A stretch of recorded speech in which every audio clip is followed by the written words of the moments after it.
好了，唱中文的啦。我们回国嘞，回到中文的世界里。其实我也写蛮多中文的作品，可能大家比较不知道。然后有一首歌我写给我的好朋友的，然后四川也，你听过陈四川吗？好像比较少，因为我比较有名。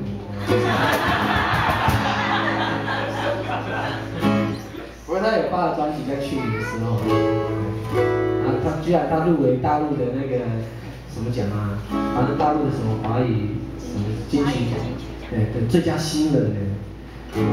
哇，那我也入围那个奖，我入围的奖项是最佳世界民族歌手。为什么这样？因为我就想要当我这样，我跟新人，不知道为什么要把我归类在这里，民族歌手，蛮酷的。啊，不知道那个奖，因为也在天边，比较难去，我不知道会不会邀请我去那边的。啊，反正台湾也有啊。先写这个，先唱这首歌叫《过生活》，中文的啊。